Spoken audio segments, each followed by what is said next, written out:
a special label, and we got this label done. Bob Cajun was great to work with, and everybody who came got two to take home, and they'll probably end up on a shelf in their den or something, maybe beside the fireplace or the nightside table. Who knows?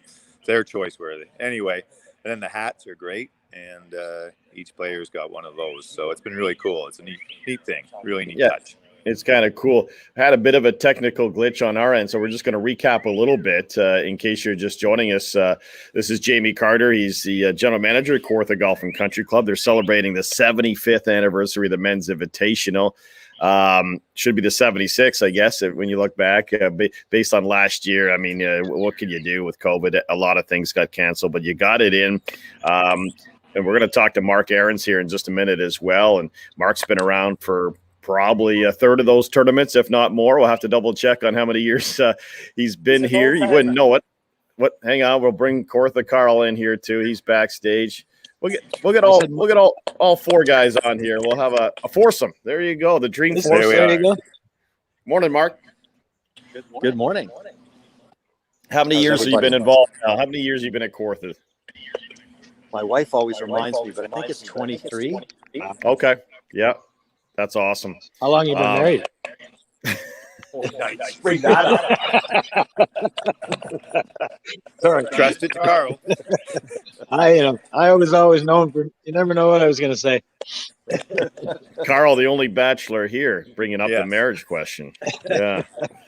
Anyway, congratulations. I know you guys are busy this morning, and Jamie, we'll wrap things up with you because I'm sure you got people wanting to track you down for whatever food and beverage, and there's so many things that are going on. But what is the situation, Jamie, for people that are interested? Because I've had a couple of people ask if they can come out this year to watch. What is the deal there with spectators? Yeah, right now it's just with basically the players are bringing a spectator or a caddy. Sure. Our biggest issue is just not knowing what those numbers could be if we just have an open door. Right. So somewhat of a closed shop, but we're trying to at least allow the competitors to bring somebody to watch them play. And had a really neat one yesterday. Nick Mills was playing, and his grandma was out to watch him for I think all 18 holes. Jeff joined on the back nine. It was pretty cool neat to see the Mills family back out again, and they had a great time after as well. Well, that is a good story, and with Dave just passing away, Nick's grandfather was a member at Kawartha for several years when he was younger, and then went on, of course, with Ontario Golf, and just passed away just over a month ago. So that's a great story, and I hope Nick does well this weekend. He's got someone looking over him, that's for sure, right? So yeah, Mrs. Jeff's mom said she got a text the night before that of Nick's 3 outfits for the tournament, saying that Papa had helped him out from above to choose them. So it was pretty cool. That's awesome. Yeah, that's a great story. Yeah. Well, listen, Jamie, we'll let you get going. Thanks for joining us early on the show here, and hopefully we'll see you over the weekend. Okay, pal? Yeah, it's great. Take care, and thanks to Mother Nature. Perfect business partner. What can I tell you? Fingers crossed. Thanks, Jamie. Thank you. And then there were 3. Yeah, well, I was going to – Jamie and I will continue our music dialogue afterwards. That'll be the second part of the show. He loves talking music, eh? You too. You guys like could go talking forever. Music. Yes, he does. Yeah, for sure. Mark, listen, so 23 years for you, the Kawartha Invitational. You've seen everything, every type of weather, trees down. You've seen – your kids are now playing in and have for a few years. It's unbelievable. What's the biggest change, or has there been? And is that what makes it successful? The fact that it's tradition and it continues. I would say exactly that, tradition. When I tweet something out about the Invitational, it's all about tradition. I mean, I not that, I'm not saying I've changed really anything since the days of Al Hosick, and it's just been a great event. So obviously technology plays a part of it, but why change something that's been so good, right? I mean, you're getting, we're close to 200 players. I think 184 this year. So that's pretty awesome for an event, and it's great to see the same people back. They really missed it last year, and they came, they specifically came up and said, thanks for hosting this. we really missed it last year. So that, that makes you feel good. And, there isn't these types of events around very often. So it's nice that we continue and the members support it. And that's, it's tough, especially how busy we are. You look at the members are giving up their golf course for 3 days. And normally we have reciprocals with other clubs, but, there isn't a lot of reciprocals going on these days. Right. And not, it was COVID related, but it really isn't COVID now. It's because all the golf courses are everyone's busy. Yeah. And they really don't, really have time to give up a foursome or two to other clubs when your tee sheet's full. So it's good on them that they support the event, and that's been great. And obviously the volunteers help us out quite a bit as well. Yeah, it takes a big group of people to put on a 3-day event, which is really a 4-day event because Friday is really busy with the practice round, and it takes 12 months of planning. So congratulations to all your members. And the biggest thing is, as you say, they're giving up their golf course for the weekend, a long weekend when they probably want to play, but it's for the benefit of the club and the community. So good on them. Yeah, I agree with that. That's a good statement for sure. Carl, what are you seeing there? Are you got the 12th green behind you there, pal, or where are you at? Yeah, I sure do. Or what number is that for the tournament, Mark? It's our normal. It's still 12. Rotation. Okay. So it is the 12th hole, and looks good. We didn't do any changes that way. We just had a 1-tee start instead of a crossover, and it was good. Pace of play was a little slow yesterday, but today's much better. I've been out there most of the morning trying to get guys moving, and always that's always the way. It's the first round. Everybody's really dialing in those 2-footers, and then if they didn't have such a good round, they kind of tap those in the second day. So sure, we're on a better pace today, and which is good. Carl? Yeah. Sorry, I fell asleep. Okay, no, I know you had a late night last night at Wildfire, so you better get another coffee into one of those Kawartha coffees. But Mark, Jamie was talking about this a little bit, and we had a bit of a technical glitch. But tell us more about this, because the committee came up with this idea to celebrate the 25th, a real cool logo and a collaboration with Bob Cajun Brewing. It must be going over well. The guys must really get a kick out of that this weekend. For sure. Did you say the 25th? Or 75th, sorry. That's my anniversary. Yeah. Yeah, no, you know what? What a great idea. The 75th, we had the like you said, what you got a picture there of the Bob Cajun Brewery and Scotty Paul, which came up with that logo. So fantastic, and the consensus from all the players who got a hat and a couple of those nice beverages was well received. So I haven't. Nice. No one's given me any yet, but I would say Monday around 7:00, a couple of those will go down. Yeah, there'll be lots of empties for sure. But let's talk about the tournament itself before we let you go. I got a bit of the leaderboard here, brought to you by our pal Dion Jamidi, award-winning realtor. And let's talk about the scores here. Oh, those are former champions, so that's pretty cool. But here are the guys that at least the first flight I got up there, and I think there were a couple guys that had the second flight also in at 71s. But let us know who the top guys are that went into the 60s yesterday. We had Mark Mackay. Yeah, we had Mark Mackay, who, and I'm going to look it up here when he won. It was 66 -4.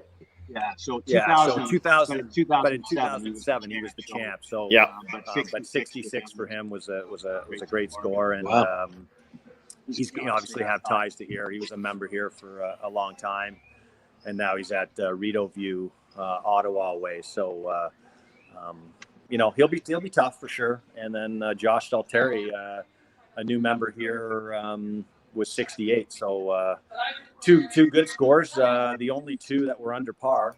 Yeah. And then our past champion Tyler White, last year he was 71, so he's right in the mix. And a good showing by Steve Fredericks. I think he had an early double yesterday. I think on the third hole. So that was a good comeback for him.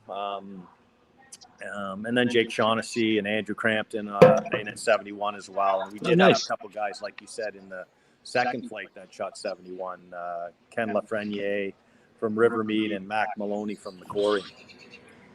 Yeah, and some nice 72. Someone by the name of Ryan Aarons coming in with a nice 2 over 72. Yeah, he was telling me he had a nice triple on number 11.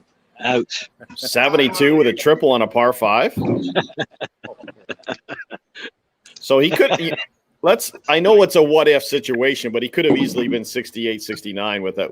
That's not like him to triple 11, but that is, it can happen. That green is not exactly wide. So yeah. And I think he played smart. I heard, I think he was like, I kind of said, just hit a 2-iron off the tee. And I think he did. And then I think it went sideways. Hey, but you know what? It's fun to watch them.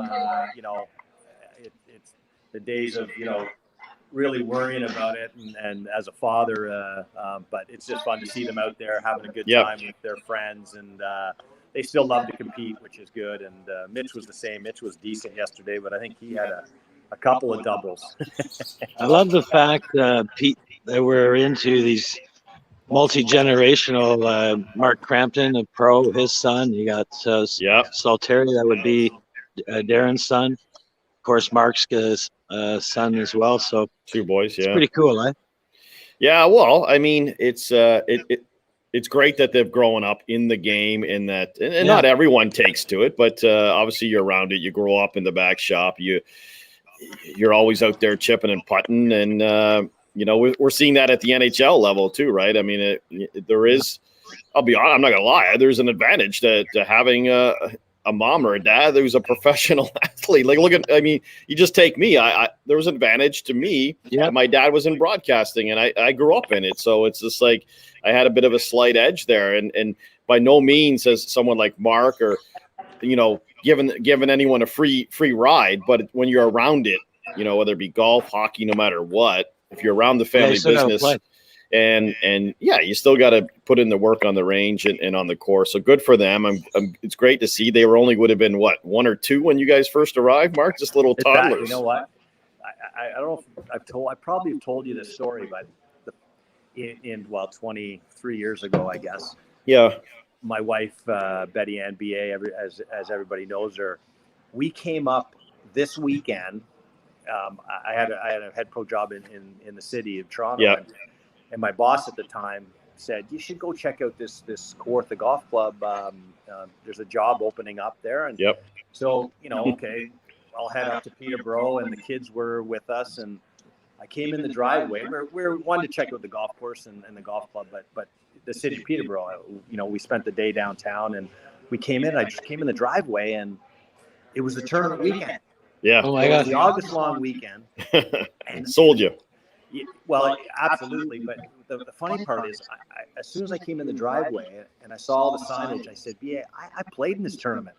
Oh, you didn't even remember? I didn't remember. Wow. I think I was 16 or 17, and I played with I came up with Jack K. Jr., who was a Denalba member, and he said, "We got to play in this tournament because it was a big tournament back then, Sure. as it still is." And anyway, the long story was like, I played in this tournament in I think it was 80, early 80s, something like 81 or something. But that's before and then here I am. I got the job, and it's kind of it's crazy. funny how things work. Yeah, that's hey, in 81, I was caddying in the tournament, Mark, and I didn't look like this. I wish I did, but who's this guy? That's Jordan Field, who is a member here. He's a buddy of Ryan's. And he went all out. That's awesome. He purchased that. It wasn't cheap, I'll tell you that. And That's hilarious. They're having a good time, and that's what it's all about, right? I love it. Yeah, really good. Hey, I got a great story for you, and that was a great story. And you mentioned Al Hosick, who was your predecessor. Is that the right term? Yeah. Al's been gone now a few years, right? Past, but I got a set of golf clubs, which I got to put it on this. Let me see if you can see them. So you see those golf clubs there over my shoulder? Yeah. They were dropped off at my house earlier this week by friend of mine, Kate Wells, her mom, Gloria Crowley, her husband, Vince Crowley, those were his clubs. And they had heard that I was giving away, some golf clubs. Anyone that's donating them, I find them a home. Well, I haven't given away a pair of Spaldings yet, but so they drop them off.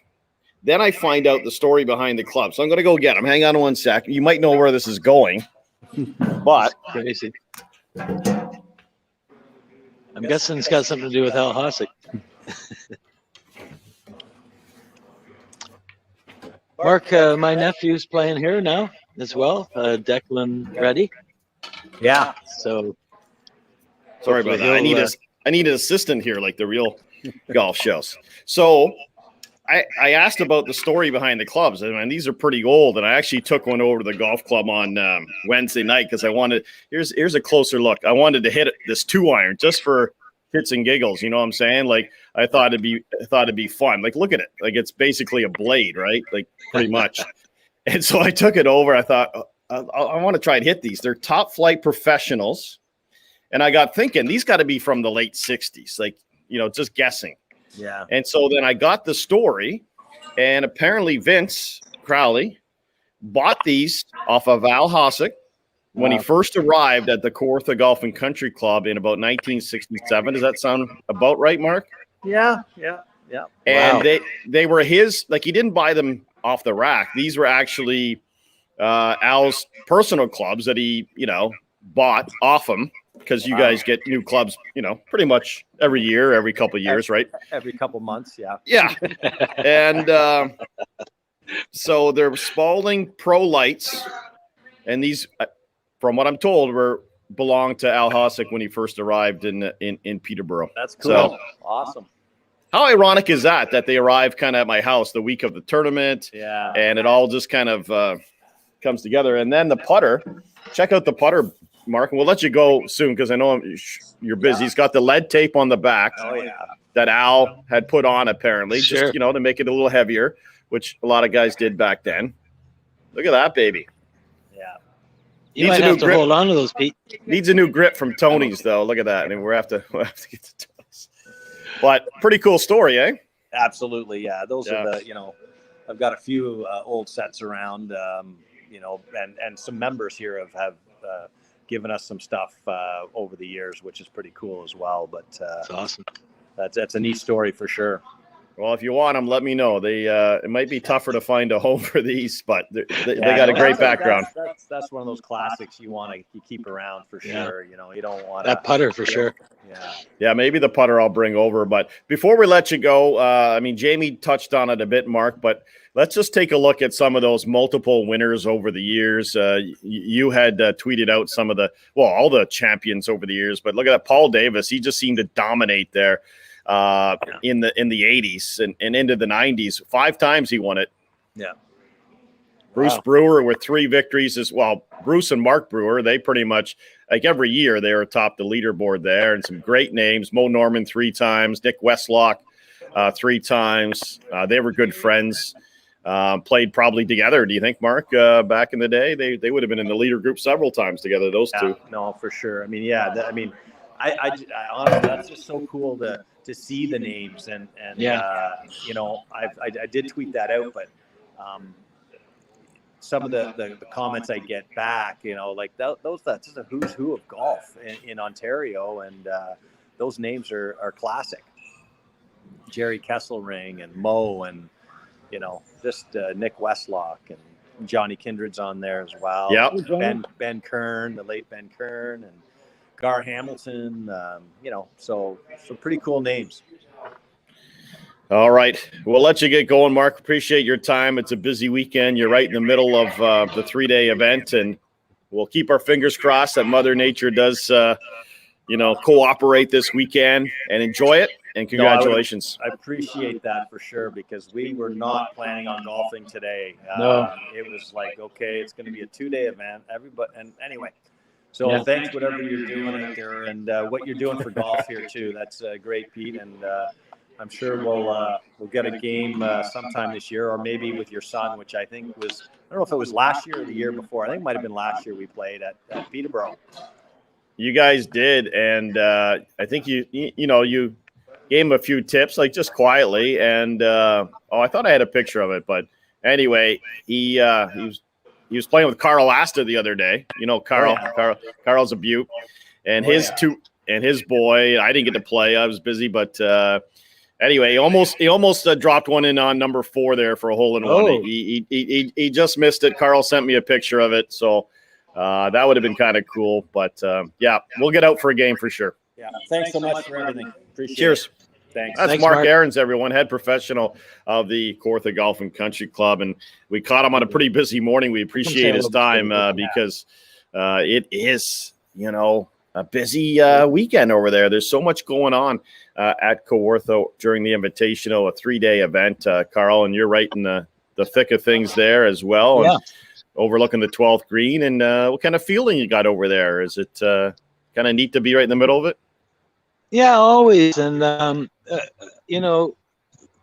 congratulations to the ground crew, because for all the rain that, as you know, we got last night, it looks really playable. The greens are starting to dry out. And, I hope the whole weather holds out for them. It'd be great. Eh? Oh, yeah, for sure. It's going to be a big celebration either way. Yeah. And, it's not only an iconic tournament, it's an iconic course, so, I think it must be part of the attraction. I mean, we know a lot of guys come here because it's a 3-day tournament, but I think a lot of guys, if you're a golfer, especially starting out, you come here because of all the names on that trophy. Yep. It's no different than somebody wanting, playing the British Open or the Masters. A lot of it's just like, making the appearance. And, so the golf course is a bit of the star, as well. I think, yeah. Well, the other thing is too, I only played it in 1 year, probably 1996, 97. We were always doing the show there for a lot of years, so it's just tough to do both. Yeah. But the thing is, even though I was probably in the 5th flight at the time, you're still competing on the same golf course as the eventual champion of the tournament and the low handicappers, right? Golf is a unique game that way, where you can kind of compete, even though you're in a different flight, in the same venue at the same time with the top players. So it's kind of cool that way. Listen, more about the tournament, more coming up. You got the Olympic results coming in as well. Let you have a chance to grab a coffee, whatever you need to do. We're going to take a commercial timeout. We'll be back with more of On the Links Live coming up right after this.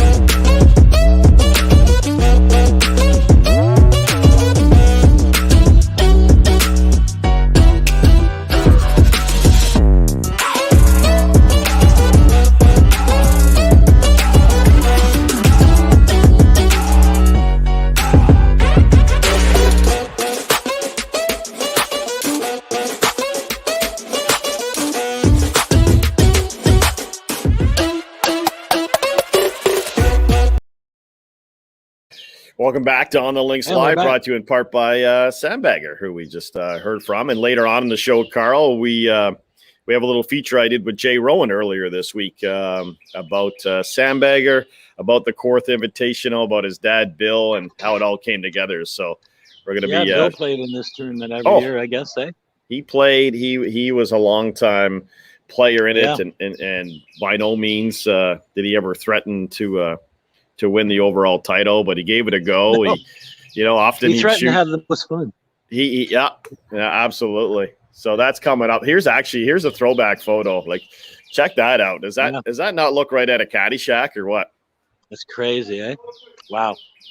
Billy Rowan looks like Chevy Chase from Caddyshack. And of course, Billy could walk home. I mean, he literally lives about 100 yards from the front gate.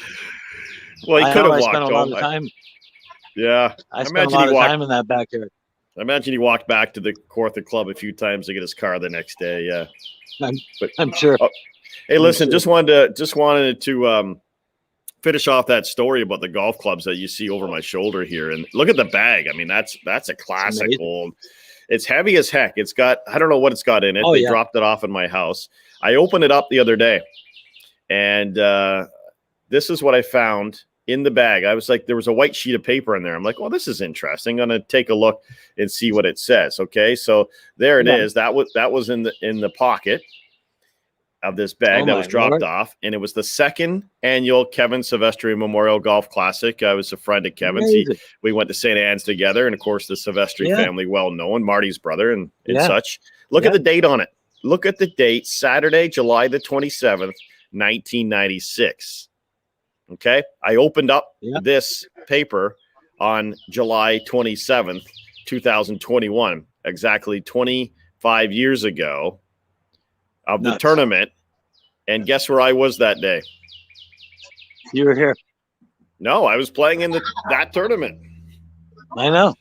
I was playing in the Kevin Silvestri Memorial Tournament. I played in that event. That's not from my golf bag. That's from a golf bag that was dropped off, donated, by the Crowleys. It's so crazy, eh? I'm like 25 years to the day. Bizarre. I know. And yeah, it's funny that how you came about the clubs. You're trying to do something. We're trying to help young golfers and give them a leg up. And if somebody wants to get a start in the game and get a set of clubs. But yeah, like you say, the whole thing is fortuitous, maybe, I guess, and unusual. But it's funny how things go in a circle like that, eh? Yeah, it's just everything. And I mean, your connection to Al and his, with your dad, and of course with Mark here. It's weird, eh? Like it's my dad spent the Kawartha Invitational. You talk about how big of an event it still is. I mean, there's less spectators than there once was. It used to be, the place to be, and it still is for a lot of people. But I mean, it used to be packed. I mean, packed all weekend long, to the point where guys like my dad, who was covering for Czechs Radio and for Czechs TV, Bill Bennett, who covered the event for CKPT, they both had trailers out there, Carl. Crazy. They spent that much time there over that weekend that they would set up trailers and basically live out of there for the weekend. It was spectacular. I wish we had photos of that, but yeah, that's really, really wild. Great times. Hey, let's get into our leaderboard here, brought to you by Dion Jamidi, the award-winning realtor right there, leading all the way. Let's talk about the Olympics, Carl. I mean, this was kind of crept up, and all of a sudden the fourth round was upon us, and it was wild. Yeah, well, first of all, it was a little hard to cover because of the time change. I mean, last night I was doing my notes at 1:30 in the morning. I'd been at an event out at Wildfire. And anyways, at that point, the current news was we had Shoffley at -14, and then of course I wake up this morning and it's all over, and it was a wild finish by all means. So Alexander Shoffley, representing the States, finishes -18. Yeah. I guess I don't know if you saw the footage, but I mean, he cemented the deal on 18 from 100 yards. He stuck it to 3 feet, ensuring his par and his one-shot victory. Yeah, because he had a terrible drive on 18. Exactly. Yeah.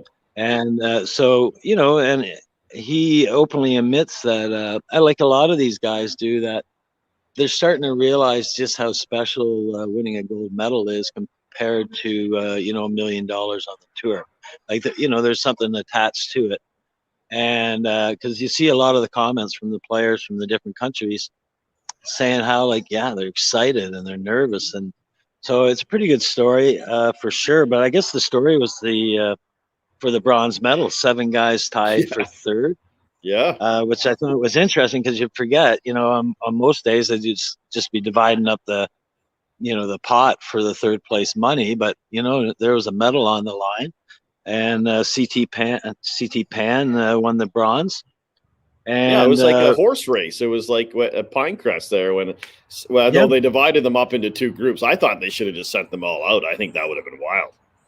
Yeah, I know that's a little. There's some different things about it, but then of course Rory Sabatini. I mean, that's quite a story, representing Slovakia. Yeah, because his wife is Slovakian, and a lot of these guys do qualify for different countries, in Olympics, in many sports. We've seen that over the years. Hockey players from Canada playing for Italy and stuff. But boy, he goes out and fires a blistering 61 to make, to really make it a golf tournament. Eh? So, some great stories. Our Canadian boys, you know, Corey, at the end of the day, really only finishes, I think he's tied 27th or something, but he was right in the mix. He wasn't far back. Forward back. Yeah. So he certainly had a shot, you know, when the fourth round began. But yeah, it's exciting stuff. You know, like you say, all the guys that went there, it's different for them. And I think we get it. I mean, the Stanley Cup's one thing, winning a gold medal for your country, you know, has always been another thing, right? Yeah, it's still fairly new, right? Somewhat. And Shoffley almost, I mean, it's an incredible story, actually, Xander Shoffley. Like, you know, just getting there, he wasn't even going to go because the Olympic Village is a 2.5 hour trip just to get to the golf course. There were some other issues, and he decides to go at the last minute because he was able to get a hotel room. And wins it. His grandfather for Germany was supposed to compete in the Olympics back in the 30s. Something happened. He didn't quite make it in. Got hit by a drunk driver. His dad did. You know his dad did. So his dad was supposed to compete in the 80s as well for decathlon, I believe. He got hit by a drunk driver and lost sight in his one eye. So he was close to the Olympics, never made it. And then Shoffley ends up winning the gold medal sort of with his grandfather and his father as his motivation. Pretty cool story there. Yeah. He said that really hit him hard. You know, he said like when he won winning the gold, he said that really, you know, really hit him over the head, you know, like say for his dad or his grandfather. So there's, you know, as sports always does, there's always seems to be and in golf probably as much as any sports, there always seems to be these other stories that follow along week to week, you know, as to how a guy got there, or, you know, it's one of my favorite things about covering golf on a week to week basis. Did you hear about the American press reporter who was going over to cover the games, just the golf point of it? He's a golf reporter. Ooh. Well, because of COVID, you had to have a COVID test done. Like, you had to have two of them. One from 96, and then did they hit you? You all right? Well, I heard 4, but he missed me. But go ahead. It's a dangerous job this on the field reporting. Yeah, I know. He had 2 COVID tests done, and the last one had to be within so many hours of his flight. So he had it down what he thought was right to almost the minute. He thought his flight was like 11:40, but his flight was actually 11 o'clock, and therefore the COVID test was too far. It was too old by 40 minutes or so. He had it that tight, and he got all the way to Tokyo. They made him come back to the States, to Seattle, get a test, and go back again. All within like a day. Like, you imagine?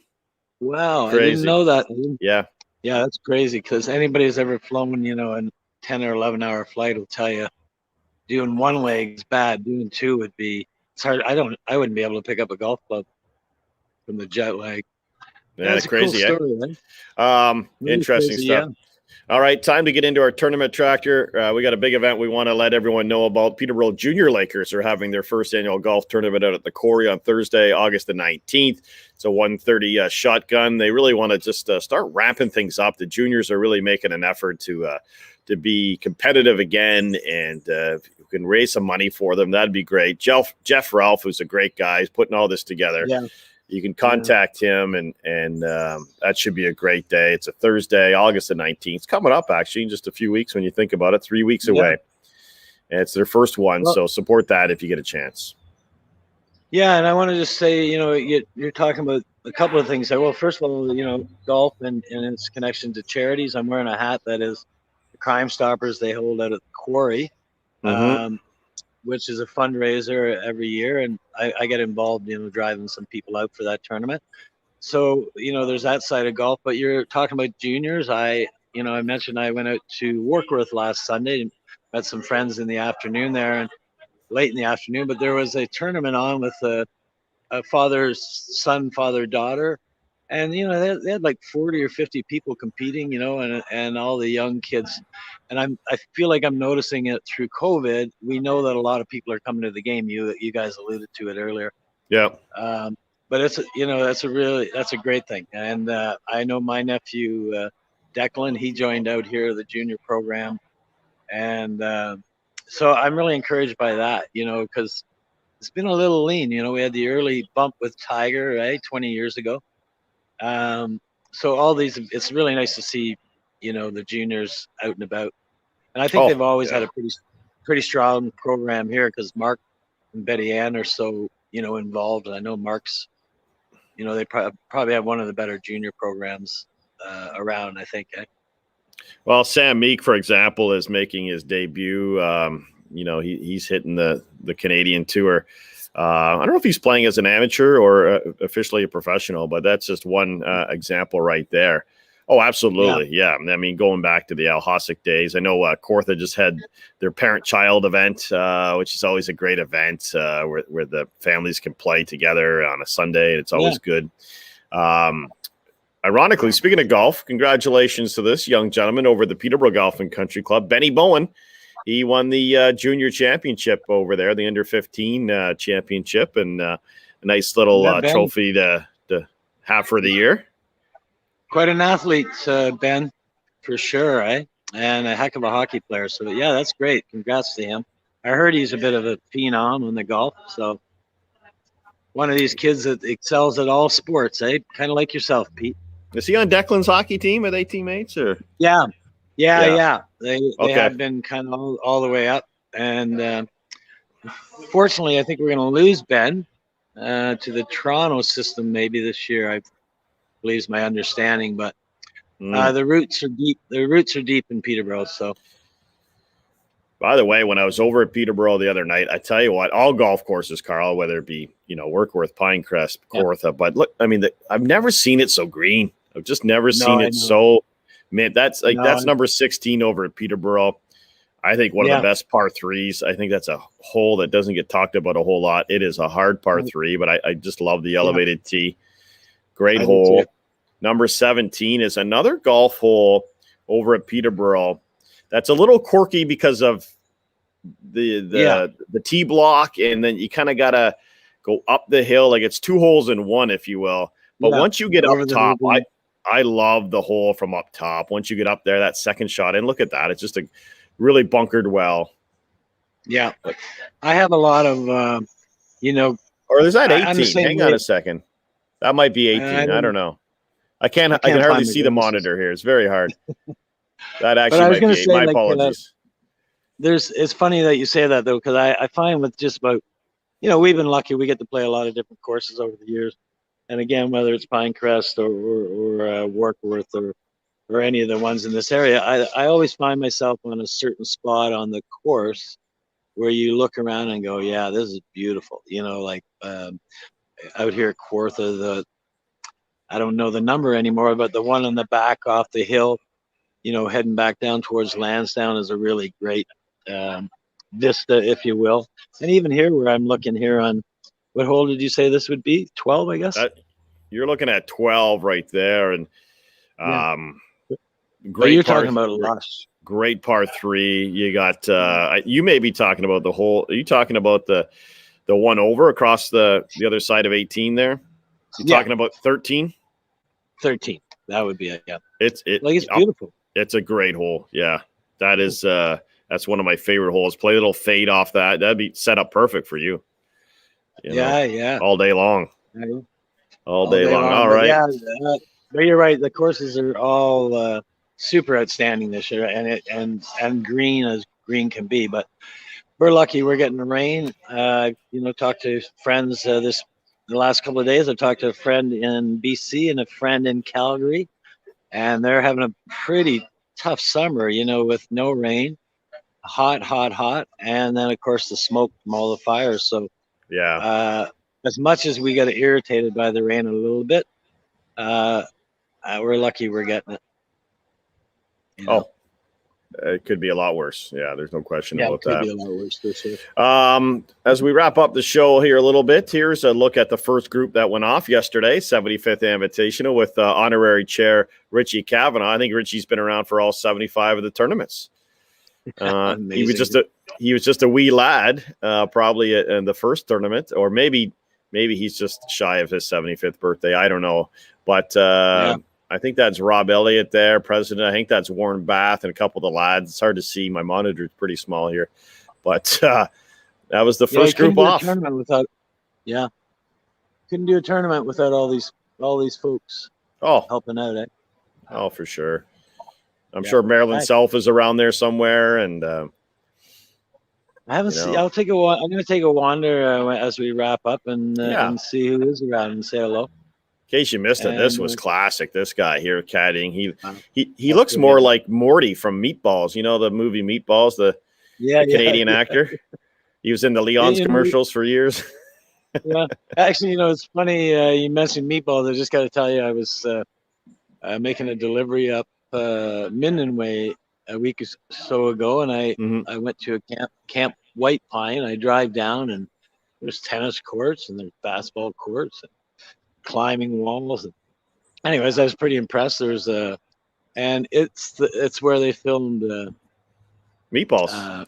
Meatballs, yeah, with Bill Murray. Yeah, so that was kind of neat. Yeah, I always knew it was up in that area, but I'd never actually been to the camp. But that movie still holds up. Oh man, it's classic. It's classic. As does Bill Murray's Caddyshack. For me, still the finest golf movie ever. I think without question. I mean, we should have that debate, but I mean, Caddyshack. Let's give it number one. I don't know how you do it. I love Tin Cup. Tin Cup's a great golf movie. Yep, for sure. The Legend of Bagger Vance, another good one. Yeah. Happy Gilmore. A lot of the younger generation will say Happy Gilmore. Yeah, there's lots of them. Well, listen, Carl, we'll let you get going. It looks like your arm's getting tired there. I got somebody holding it for me. Oh, who's holding it for you? You got a can. Oh, you got a can. Oh, okay. I was gonna say.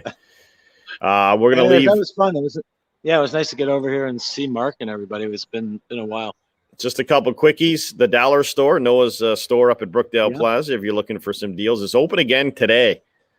That's a shot from the other night, but a long weekend special. If you're looking for some sneakers or some memorabilia or some cool stuff, some Dollar Store. He's opening up again at 12 noon.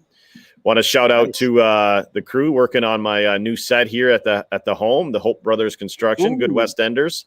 Enjoying a sandbagger there. Yes. It's coming along. You'll have to come over and do a show over here one day.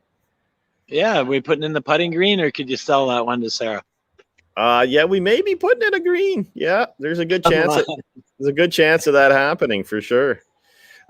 Big shout out to our buddy at Tony's Clubhouse. Get 13 Royal Link Tech grips installed for only $97 at Tony's Clubhouse.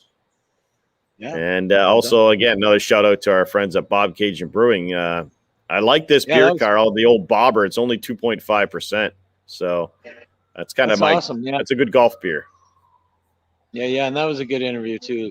That was nice to have him on. That was fun. And then the Kawartha, they did a Kawartha for the 75th. So as we wrap up the show, I promise that feature on Jay Rowan, who Jay played in the Kawartha Invitational for a lot of years.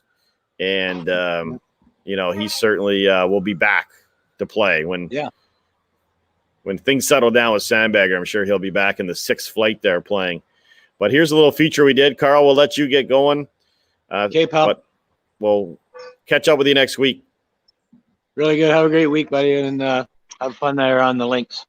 You shoulder betcha. Here on the other side, but we have Jay Rowan here from Sandbagger, and he knows this golf course really well, the Kawartha Golf and Country Club. Jay, thanks for joining us. Thanks, Pete, for having me. Appreciate it. It's great that we're here because we have a couple Sandbaggers, which you're the main guy behind. Your dad really was the guy, and he trademarked this like 20 years ago. My dad was a bit of a visionary, which was incredible, and growing up as a junior member here, my dad being a member, they served Sandbaggers, and they did a non-alcoholic version called a Presbyterian, as I recall it. Yeah. Peterborough Golf had one. They had a Les Reed, I think. Les Reed, I think, was their non-alcoholic, but you'd find it at different bars and things around the city as I grew older. But my dad just thought it was a great idea and a great name for a cocktail, and took it upon himself to trademark it that many years ago in both Canada and the U.S.